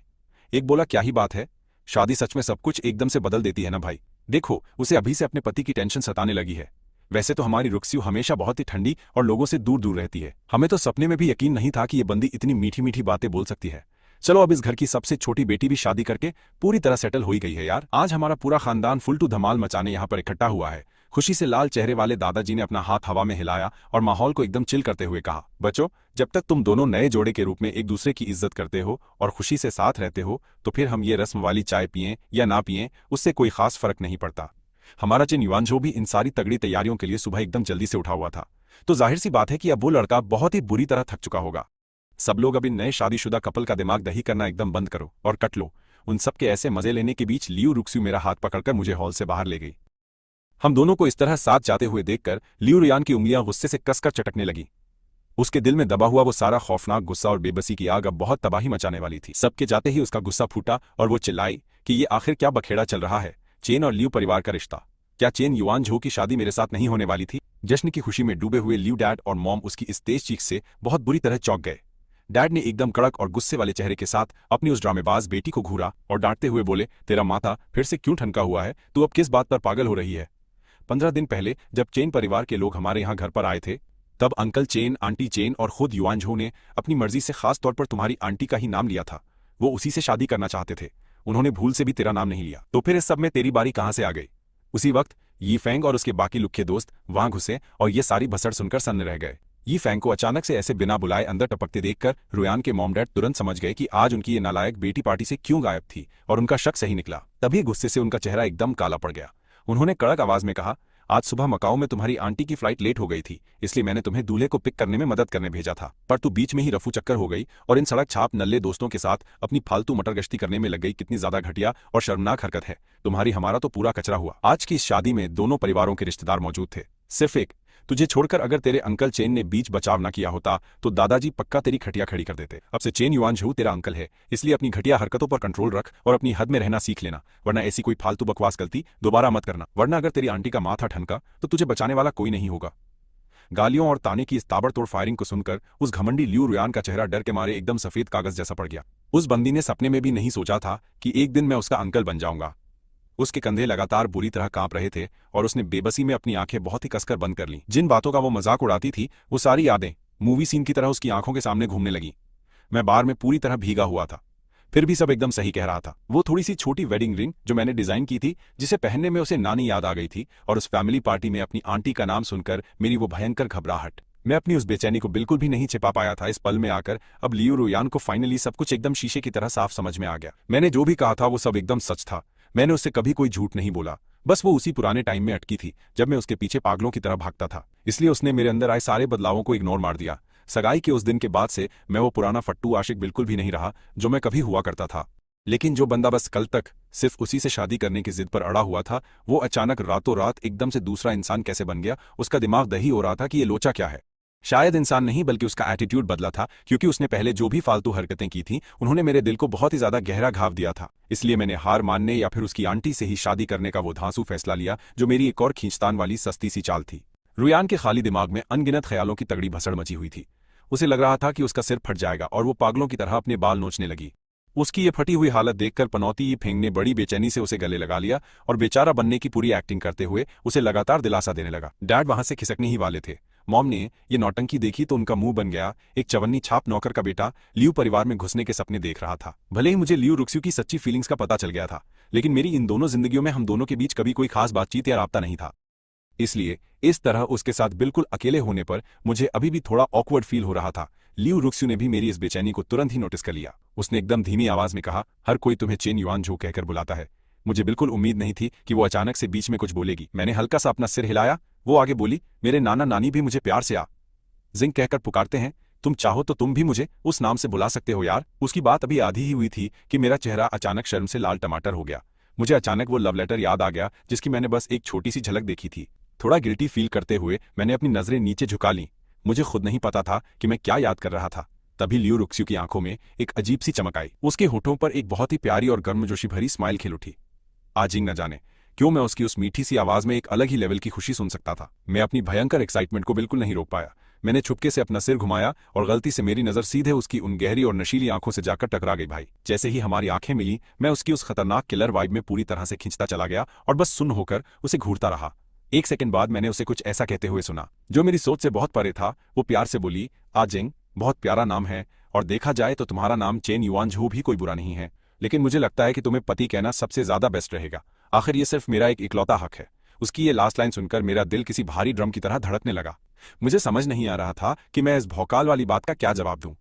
मेरे मुंह से बस एक हल्की सी निकली और मैंने झट से नजरें हटा लीं। मैंने अपना सिर नीचे झुका लिया और नीचे देखने लगा। भले ही कार में चिल्ड एस बड़ी ई चल रहा था, लेकिन फिर भी मुझे भयंकर गर्मी लग रही थी और मेरे पसीने छूट रहे थे। डर के मारे हमारे जुड़े हुए हाथों में भी बहुत पसीना आ गया था। ये देखकर लियू रुक्स्यू ने एक हल्की सी हंसी हंसी और समझदारी दिखाते हुए एसी का टेम्परेचर थोड़ा कम कर दिया। फिर उसने मेरी तरफ एक रुमाल बढ़ाया। मैंने उसे चुपचाप पकड़ लिया। अपना पसीना पोंछते हुए मैंने उसे एकदम कैजुअल तरीके से अपनी बात आगे बढ़ाते हुए सुना। हालांकि हम दोनों एकदम अलग अलग पीढ़ियों के हैं और मैं उम्र में तुमसे पूरे 7 साल बड़ी हूं, लेकिन अगर थोड़ा ब्रॉड माइंड से देखा जाए तो हम फिर भी एक दूसरे को एकदम अपनी ही उम्र का मान सकते हैं। सामने वो ड्राइवर बैठा हुआ था जो लियू परिवार के लिए पिछले 30 सालों से काम कर रहा था। ये मजेदार बातें सुनकर उससे भी कंट्रोल नहीं हुआ और वो मजे लेते हुए बीच में बोल पड़ा, सीईओ लियू, आप ही कैसा तगड़ा गणित लगा रही हैं, ये तो कुछ ज्यादा ही ब्रॉड हो गया। लियू रुक्स्यू ने रियरव्यू शीशे में उस मुस्कुराते हुए आदमी को बड़े आराम से देखा। उसकी आवाज थोड़ी बेचारी सी लग रही थी और वो बोली, चाचा लियू प्लीज मेरी ऐसे सबके सामने सरेआम पोल मत खोलो। तो वो बोले, ठीक है, मैं अपना मुंह एकदम बंद रखता हूं, खुश, तुम अपना काम चालू रखो। ये सब सुनने के बाद ही लियू रुक्स्यू ने पलटकर मेरी तरफ वापस देखा और उसने हमारी वो पुरानी अधूरी बातचीत दोबारा से शुरू की और बोली, भले ही पहले हम दोनों के बीच कोई खास बातचीत नहीं थी, लेकिन अब से हम पति पत्नी हैं, तो तुम्हें मुझसे इतना ज्यादा डरने की कोई जरूरत नहीं है। बस एक आम नॉर्मल कपल की तरह रहो। तुम्हारे दिल में जो भी हो सीधा बोल देना, मैं अपने पति की बात सुनूंगी और एक अच्छी बीवी की सारी जिम्मेदारी एकदम सही से पूरी करूंगी। ये मेरी जिंदगी में पहली बार था जब मैंने उसे इतना लंबा चौड़ा भाषण देते हुए सुना था और बाहर पब्लिक में देखा था। उसे इतने शांत और रिलैक्स मूड में बात करते देखकर मेरा दिमाग सुन्न पड़ गया। मैं इसे पचा नहीं पाया और खुद को एक सवाल पूछने से नहीं रोका, क्या सच में मेरे दिल में जो भी है मैं सब बोल दूं लियू रुक्स्यू को? हाँ, में सिर हिलाते देखकर मैंने अपनी पूरी हिम्मत जुटाई और उससे सीधा एक सवाल पूछ लिया, तुमने मेरे साथ इस शादी के बंधन में बंधने के लिए आखिर क्यों हाँ बोला? ये सुनकर लियू रुक्स्यू कुछ सेकंड के लिए एकदम शॉक रह गई और फिर शांत हो गई। उसने अपने उसी पुराने वाले एटीट्यूड में वापस मुझसे पूछा, मैं तुम्हें जवाब दे सकती हूँ, लेकिन उससे पहले मुझे भी तुमसे एक जरूरी सवाल पूछना ही है। शादी के इस तगड़े गठबंधन के लिए आखिर तुमने सिर्फ मुझे ही क्यों चुना? यह सुनकर मेरा माथा ठनका, लेकिन किस्मत से मेरा दिमाग उस समय एकदम तेजी से चला। मैंने जल्दी से कुछ धांसू बहाने सोच लिए। मैं चेन परिवार का इकलौता वारिस हूं, तुम लियू परिवार की मालकिन हो। ये गठबंधन है तो जाहिर सी बात है ताकतवरों का मिलन होगा। और क्या हमारी उम्र में भी कुछ ज्यादा बड़ा फासला नहीं है? तो हमारी पसंद और बातें पक्का आपस में मिलेंगी। हम दोनों एकदम जिगरी दोस्तों और सच्चे पार्टनर्स की तरह मजे से बात करेंगे। हम सच्चे पार्टनर्स की तरह बातें कर सकते हैं। शादी के बाद साथ रहने की कोई फालतू टेंशन नहीं होगी और तुम सबसे धांसू और टॉप क्लास बंदी हो सच में। इसलिए मैंने सोचा कि क्यों ना सबसे बेहतरीन इंसान से ही सीधा पूछकर अपनी किस्मत ट्राई की जाए, और अगर तुम धोखे से भी मान जाती तो क्या मेरे हाथ एक बहुत बड़ा जैकपॉट नहीं लग जाता? लियू रुक्स्यू ये बात तुरंत समझ गई थी कि मैं बस उसके सामने फालतू की बकवास पेल रहा हूं और ये मेरे असली विचार बिल्कुल नहीं है, लेकिन कुछ ऐसी बातें थी जिन्हें वो एकदम साफ करना चाहती थी। इसलिए जैसे ही मैंने अपनी फालतू की रामायण खत्म की, उसने तुरंत पलटकर मुझसे एक और कड़क सवाल पूछ लिया कि क्या सच में मैं तुम्हारे इस शादी के प्लान में पहली पसंद थी? और क्या रुइन बस तुम्हारा एक फालतू बैकअप प्लान थी? उस मनहूस का नाम सुनते ही अचानक से पूरी कार के अंदर एकदम सन्नाटा पसर गया। मैं चुप। मुझे वो पिछले काले और बहुत ही घटिया साल याद आ गए और मेरी आंखें हल्की सी कांप उठीं। लियू रुक्स्यू ये बात तुरंत समझ गई थी कि मैं उस चुड़ैल का नाम नहीं लेना चाहता। जैसे ही वो बात को घुमाने और नया टॉपिक शुरू करने वाली थी, अचानक उसने मेरी एकदम भारी और बहुत ही ज्यादा कड़क आवाज सुनी और मैंने कहा, बिल्कुल नहीं। वो दो कड़क और खूंखार शब्द बोलने के तुरंत बाद मैंने अपना सिर ऊपर उठाया और बहुत ही कड़े एटीट्यूड के साथ सीधा उसकी आंखों में घूर कर देखा। मेरी आंखों में आज एक ऐसा खौफ और भयंकर जिद थी जो पहले कभी नहीं दिखी। अगर तुमने इस शादी के लिए हाँ नहीं बोला होता तो मैं इस फालतू गठबंधन को किसी हाल में पक्का कैंसिल ही करवा देता। मेरा यह खतरनाक और एकदम सॉलिड जवाब सुनकर लियू रुक्स्यू को अचानक अजीब सी शांति मिली और वो रिलैक्स होकर धीरे से अपनी उंगलियों से खेलने लगी। और फिर उसने मुझसे दो और बहुत ही ज्यादा जरूरी और कड़क सवाल पूछ लिए कि क्या रुइन अच्छी बंदी नहीं है? क्या तुम उसे पागलों की तरह बहुत पसंद नहीं करते ही हो? उसकी वो एकदम हवा जैसी मीठी आवाज के अंदर एक बहुत ही अजीब सी फीलिंग छुपी हुई थी जिसे समझना बहुत मुश्किल था, लेकिन मैंने वो बात तुरंत पकड़ ली। मैं बहुत अच्छे से जानता था कि वो ऐसा क्यों पूछ रही है और मैं ये भी जानता था कि मेरा जवाब ही तय करेगा कि हम आगे कैसे साथ रहेंगे। लियू रुक्स्यू बहुत ही ज्यादा सब्र रखने वाली और प्राउड बंदी थी और वो किसी भी हाल में खुद को उस इंसान का फालतू ऑप्शन नहीं बनने देगी जिसे मैं पा न सका था। मेरी पिछली जिंदगी में वो फीलिंग्स पूरे 30 सालों तक अंदर दफन रही थीं और मुझे उनका पता तब चला जब वो एक एक्सीडेंट में अपनी जान से हाथ धो बैठी। कोई भी इंसान उसका भयंकर कंट्रोल साफ देख सकता था। अगर उसे पता चलता कि मैंने दोबारा जन्म लिया है सिर्फ इसलिए ताकि मैं अपनी वो पुरानी फालतू गलतियां फिर ना दोहराऊं और इसीलिए मैंने सिर्फ उसे चुना, तो वो पक्का अपनी उन फीलिंग्स को हमेशा के लिए मुझसे छिपाकर ही रखती। लेकिन मुझे ऐसा कचरा बिल्कुल नहीं चाहिए था, इसलिए मैंने एकदम झूठ बोल ही दिया था। शुरू में मुझे बस उसका वो सुंदर चेहरा ही पसंद आया था। मैंने सोचा कि मुझे वैसे भी एक गठबंधन वाली शादी करनी है, तो किसी अप्सरा जैसी हसीन लड़की से शादी करना अच्छा ही रहेगा, और इसीलिए मैं उसके पीछे पागलों की तरह भागता था। तुम तो इतनी ज्यादा पावरफुल इंसान हो, तुम्हें शायद अच्छे से पता होगा कि वो बंदी मुझे बिल्कुल भी पसंद नहीं करती ही है भाई। मेरे पास तुम्हारी जैसी पावरफुल ताकत नहीं है, इसलिए मुझे इस पूरे रायते का हाल ही में पता चला है। आखिरकार मैं भी चेन परिवार का एकदम असली और इकलौता बड़ा बेटा हूं, तो मैं ये बेइज्जती कैसे सह लेता यार। आखिरकार मैं भी चेन परिवार का एकदम असली और इकलौता बड़ा बेटा हूं, भला मैं अपनी बीवी के दिल में किसी और आदमी को कैसे बर्दाश्त कर ही लेता, तुम बताओ। इसलिए मैंने एक सेकंड के लिए भी फालतू सोच विचार नहीं किया और बिना किसी देरी के तुरंत उस धोखेबाज लड़की को अपनी जिंदगी से बाहर निकालकर फेंक ही दिया था। और तुम उस 2 कौड़ी की बंदी से 1 लाख गुना ज्यादा बेहतर और टॉप क्लास हो, इसलिए मैंने अपनी किस्मत आजमाने के लिए तुम्हारे सामने ये सीधा प्रपोजल रखा था। आखिरकार पूरे जिंगबे शहर का बच्चा बच्चा ये जानता है कि मैं चेन युआन झू किसी भी लड़की को पाने के लिए किसी भी हद तक जा सकता हूं, और मुझे अपने फालतू ईगो या घमंड की अब रत्ती भर भी परवाह नहीं है। हालांकि मेरी आवाज एकदम चिल थी, लेकिन लियू रुक्स्यू ने मेरी आंखों की गहराई में चमकते हुए दर्द भरे आंसू साफ देख लिए थे। बिजनेस की जालिम दुनिया में सालों बिताने के बाद उसने हर तरह के इंसान देखे थे, इसलिए वो किसी की भी असलियत आसानी से पहचान सकती थी। लेकिन मेरे इस एकदम सफेद झूठ को पकड़ने के बावजूद वो मुझे एक भी कड़वा शब्द नहीं बोल पाई। वो तो बस चुपचाप मेरे गले लगकर सुकून पाना ही चाहती तो थी ना। वो किसी की भी असलियत आसानी से पहचान सकती थी, लेकिन मेरे इस सफेद झूठ को पकड़ने के बावजूद वो कड़वा नहीं बोल पाई। वो बस सुकून से मेरे गले लगना चाहती ही तो थी, और उसने बिल्कुल वैसा ही किया। आखिरकार अब हम दोनों पति पत्नी हैं और पुरानी झिझक का कोई मतलब नहीं है, इसलिए उसने बहुत ही प्यार से मेरी पीठ थपथपाई थी। उसकी वो मीठी आवाज किसी भी वसंत की गुनगुनी धूप से ज्यादा गर्म थी। उसने बोला कि इसे असली हिम्मत कहते हैं, ना कि कोई फालतू की चालाकी या नौटंकी। ये कोई चाल या घटिया नौटंकी नहीं है, वो बस एक साधारण सी लाइन थी, लेकिन उसने मेरे दिल को सुकून दिया और सालों के वो गहरे जख्म मिटा दिए। मैंने अब उन दर्द भरी फीलिंग्स को अपने अंदर बिल्कुल नहीं दबाया।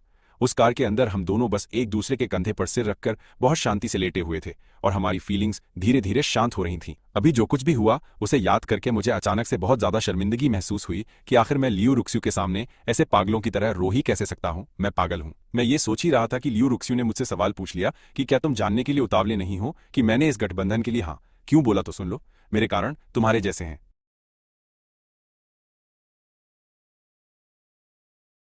पहला ये कि दोनों परिवार पहले से और ज्यादा ताकतवर बन सकें।